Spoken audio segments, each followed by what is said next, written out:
take you through one of my favorite finishing techniques, using hard wax oil.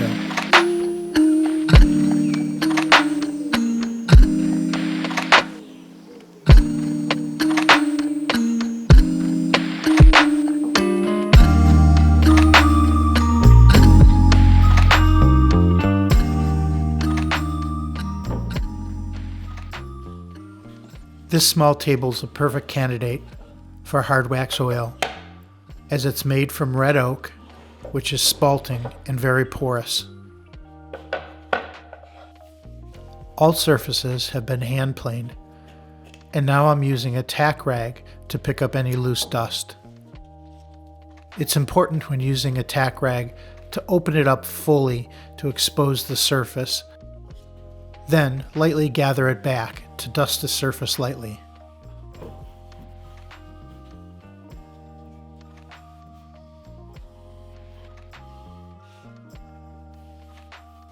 I store my tack rag in a jar, keeping it fresh for the next time I need it.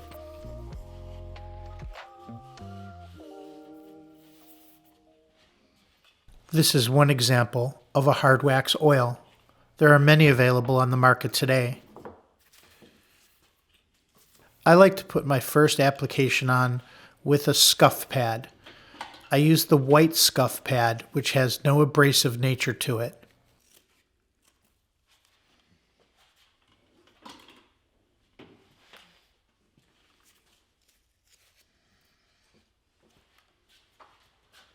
This product has a great shelf life of up to 5 years if kept in a cool, dry place.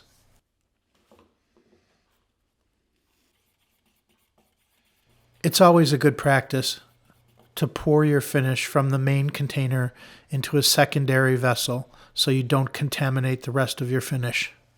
I'm dunking the scuff pad into the finish, but really only touching a corner, getting a very small amount of finish onto the pad.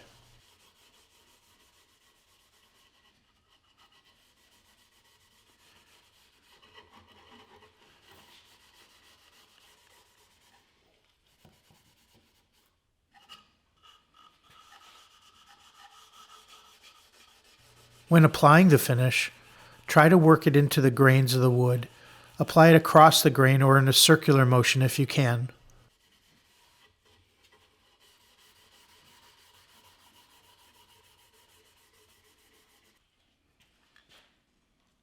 Notice how little finish I'm actually using. There's very little waste. Most of the product is going into the pores of the wood.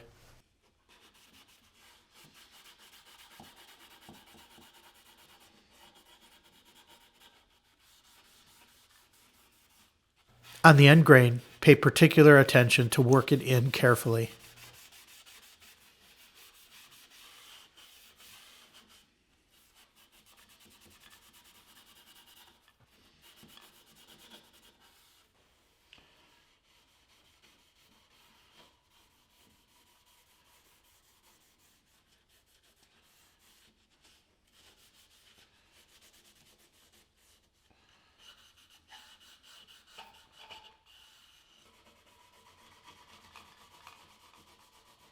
This is the exciting part about finishing.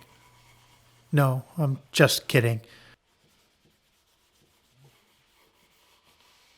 But you can get lost in your work, and believe me, it's going to be the best 10 minutes you can spend to make your piece look beautiful and last.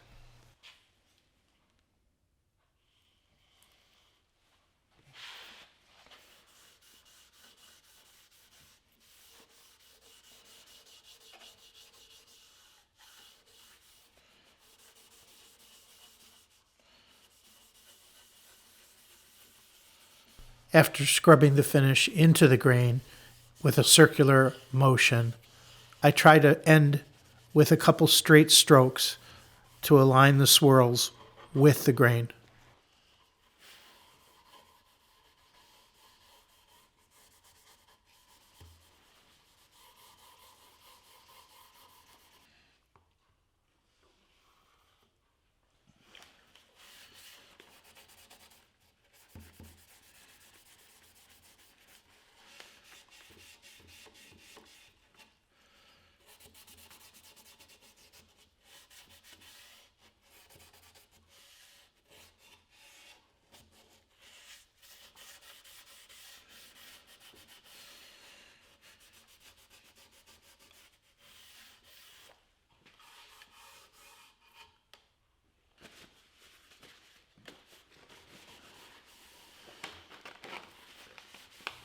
After working the finish into the grain with a scuff pad, I like to finish up by wiping off any excess with the grain, but not scrub it. I'm not trying to remove it from the grain. I want to leave the pores as full as possible.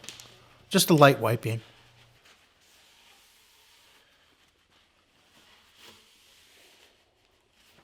Consider pre-finishing your piece. It's much easier to work with the pieces when they're flat. Just be careful to protect any areas where glue will need to go. In this case, it didn't work out, so I'm finishing it after assembly.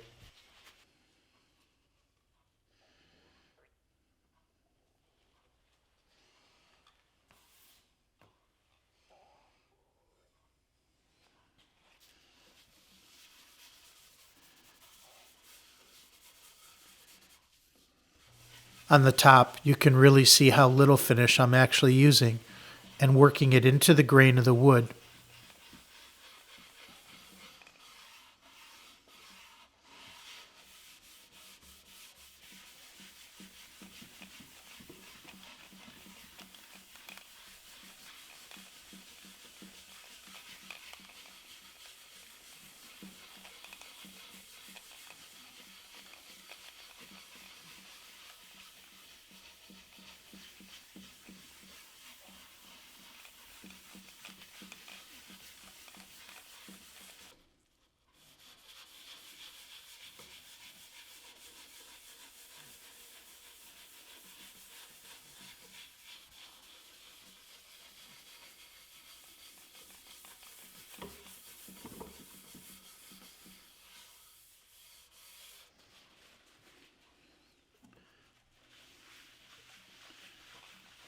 Again, wiping lightly to finish, but being careful not to remove all of the finish that's in the pores.